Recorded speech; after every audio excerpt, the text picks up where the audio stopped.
皆さんこんにちは。地図旅のお時間です。ここは羽田空港の第3ターミナル。前回の動画で北海道から羽田に着いたばかりなんですが、今日はこのままシンガポールに向かいます。久々のシンガポール航空。妻と羽田で合流して2人旅なんですが、ちょっと早く着いてしまった。動画の中ではまだ8月。この時間に咲いてるってことは夜顔なんでしょうか。これから深夜便でシンガポールに向かって現地着は4時台の予定。トランジットが7時間くらいあるので、街を出てシンガポールの空気を吸ってこようと思います。妻とも合流して出国しました。少し時間があるのでラウンジに向かいましょう。 ANA スイートラウンジへのリベンジです。今回は無事に入れました。とりあえず一杯。ラウンジ内の QR コードを使ってモバイルオーダーで料理を注文します。麺類の種類が豊富だね。こっちがスイートラウンジ上のメニューなのかな。 ANA のスイートラウンジは初めてだからね、いろいろ試してみたい。お寿司、ハッシュドビーフ、牛煮込み、チキンカレー。妻とシェアしながらにしましょう。電話番号を入れると出来上がったら連絡が来ます。じゃあお酒を飲みながら待ちましょう。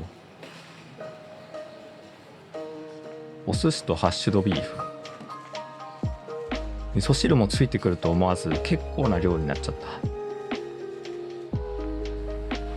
日本を離れる前はお寿司が食べたくなるね。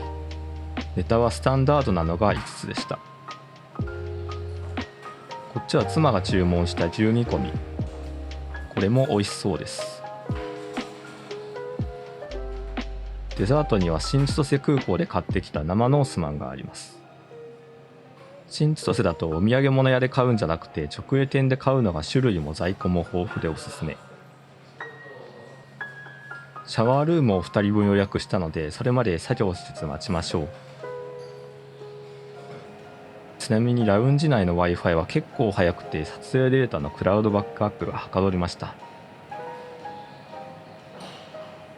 共有スペースでこのスピードはなかなかだね。シャワーの順番が回ってきました。すごく綺麗。日本だね。北海道の実家は朝に出てからずっと行動しっぱなしだったので、さっぱりしてから飛行機に乗れるのはありがたい。シャワーはレインとハンディがありました。シャンプー直置き。アメニティに節気性があるのはありがたいね。利用時間は30分なのでさっさと済ませましょう。スリッパまで用意してありました。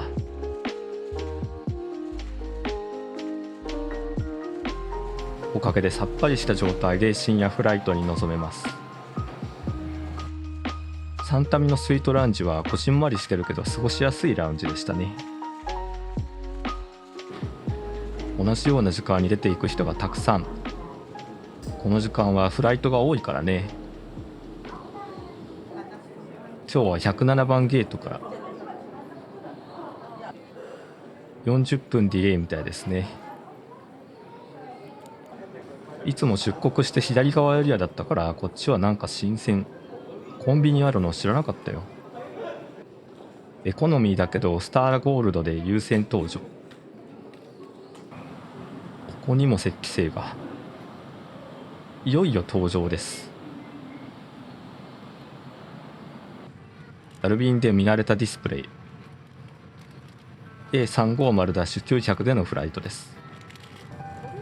JAL の A359 と比べて少しシートピッチが狭めっぽい。数センチなんだろうけど圧迫感がそれなりにますね。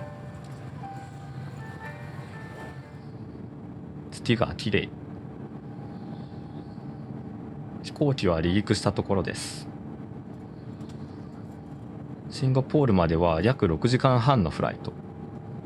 現地到着は5時か。着いたらとりあえず街に出ようと思ってるんだけど、まだ暗いかな。今日は妻が窓側だから夜景撮影はお預け。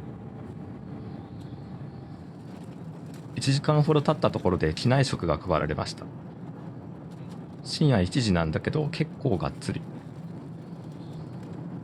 メインはチキンとクリームソースでした。シンガポールっぽさはないけど美味しそうだね。あとはパンとかゼリーとか。深夜だと背徳感を感じる濃厚な味付けだけどうまい。こんなにしっかり出るならラウンジご飯を控えればよかったな。ラウンジでお酒をたくさん飲んだので機内ではお茶にします。このカップの水って日常生活で見かけないんだけど日本でも作ってるんだね。開けたら最後飲み切らないといけないやつ。寝てる人も多いからか食事中もほんのり暗い照明。飛行機はもうすぐ沖縄のあたりです。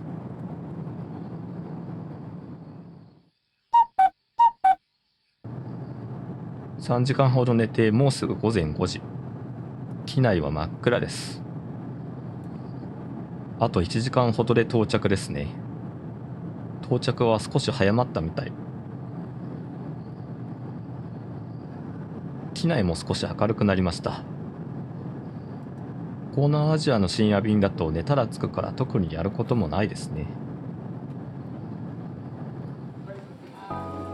さて何の考えもなくシンガポールに到着しました。一旦入国して数時間観光しましょう。シンガポールも入国カードはオンライン化されているので便利ですね。時間があればチャンジも楽しみたいところ。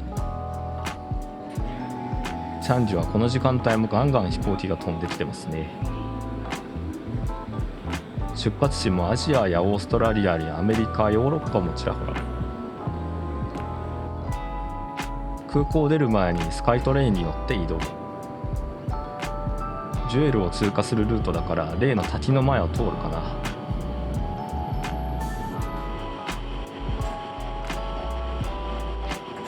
ジュエルの中は真っ暗。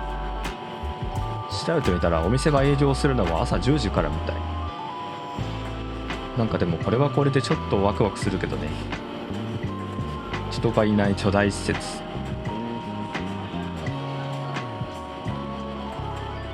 滝も流れていませんでした。気を取り直して街に移動します。中心部へは車で30分くらい。外はまだ暗いね。というわけでやってきたのはマーライオン公園。高校と輝くマリーナベイサンズが反対側に見えます。マーライオンもお休み中で水は入ってないみたい。いつも桟橋みたいなところでみんな写真を撮ってるんだけどね。朝方の人たちがランニングをしています。僕は深夜便からそのまま観光する気力はあっても朝ランする気力は一切持ち合わせていません。でも走らなくてもこんな感じで夜明けを待つのも気持ちいいもんですね。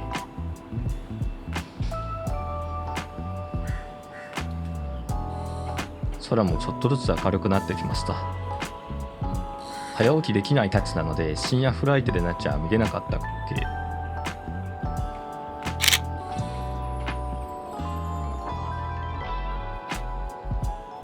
15分ほど散歩して旧警察署の建物のところに来ました。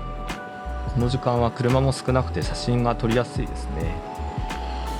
でもバチッと映える写真が撮りたいならもちろん明るい日中の方がおすすめ。こんな感じの写真が撮れます。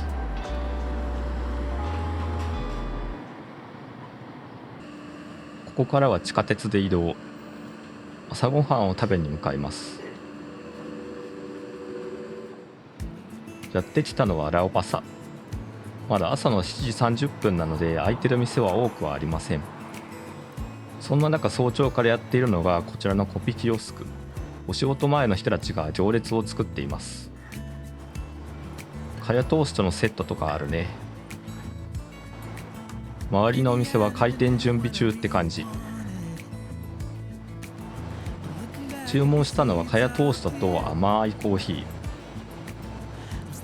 妻はなんかサンドイッチみたいなのにしてました。トーストはフレンチトーストみたいな状態になってる上にジャム。意外とお腹にくるね。今日は月曜日。仕事前のシンガポールの日常を垣間見ることができました。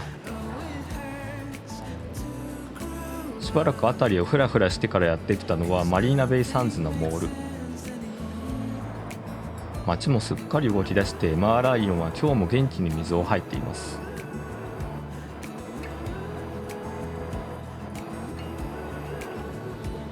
あのホテルがどんなもんなのか妻にも見てもらおうと向かっています。外から見ると巨大で立派ですよね。でも中に入るとっていうのが僕の感想。なんかワクワクしないんですよね。シンガポールならやっぱりラフルズホテルの方が泊まってみたいかな。カジノ好きなら断然こっちなんでしょうけど。じゃあそろそろ次のフライトも迫っているので空港に帰りましょうかね。チャンギに帰ってきて、まずはジュエルのリベンジへ。もう営業時間なのであの滝も動いているでしょう。アトラクション感があってちょっと楽しい。人工物に植物がまとわりついてるこの感じたまらんね。滝も元気に営業中でした。